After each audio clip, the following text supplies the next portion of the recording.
1974 এশীয় যুব ফুটবলে ভারত চ্যাম্পিয়ন হয়েছিল। তার জয়েন্ট কোচ ছিলেন অরুণ ঘোষ, আপনাদের অত্যন্ত প্রিয় অরুণ ঘোষ। সেই অরুণ ঘোষ আমরা যে এশিয়ান গেমস চ্যাম্পিয়ন হয়েছিলাম 1962-তে, তার খেলোয়াড় ছিলেন। এরপরে 74-এ অরুণদা কোচের দায়িত্বে ছিলেন। অরুণদা দীর্ঘদিন খেলেছেন বিএনআরের হয়ে, ইস্ট বেঙ্গলেও খেলেছেন। চাকরির জন্য পরবর্তীকালে বিএনআরে যান, কিন্তু অরুণদা আজকে এই অনুষ্ঠানে আসতে পারেনি। অল ইন্ডিয়া ফুটবল ফেডারেশন আয়োজিত যে সুবর্ণ জয়ন্তী বর্ষে যে সম্বর্ধনা দেওয়া হলো,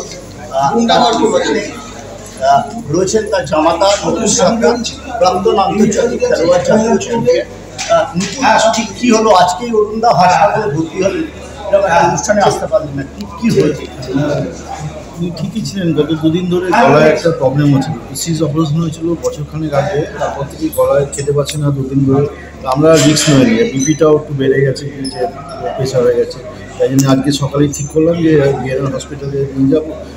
নিয়ে গেছিলাম, ডাক্তার অ্যাডভাইস করলেন যে 2-3 দিন থাকুন, চেক আপে থাকুন, ভালো হলে তাহলে আপনারা নিয়ে যাবেন। তাই জন্য আসতে পারিনি।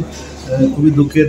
সাবির স্যার, কল্যাণ চৌধুরী একসঙ্গে আমরা খেলেছিলাম, অনেক অনুরোধ করেছি, ইনভাইট করেছিল, আসতে পারিনি। তাই জন্য খুবই দুঃখিত উনি আসতে পারেনি। তাই জন্য আমি এলাম, এসে ওনার ময়দানের প্রিমিয়ারেও উপস্থিত ছিলেন। হ্যাঁ, ময়দানের প্রিমিয়ারে কিছুক্ষণের জন্য গেছিলেন। ওখানে ডাইরেক্টরটা অনেক করে করেছে, ওনার জন্যই আমরা আপনার মলের জন্য করেছিল, প্রিমিয়ামটা স্ক্রিনিং করেছিল। কিছুক্ষণের জন্য গেছিলেন, আবার চলে এসেছেন সুবিধা থেকে। আনন্দ পেয়েছেন, চলে এসেছেন দেখে।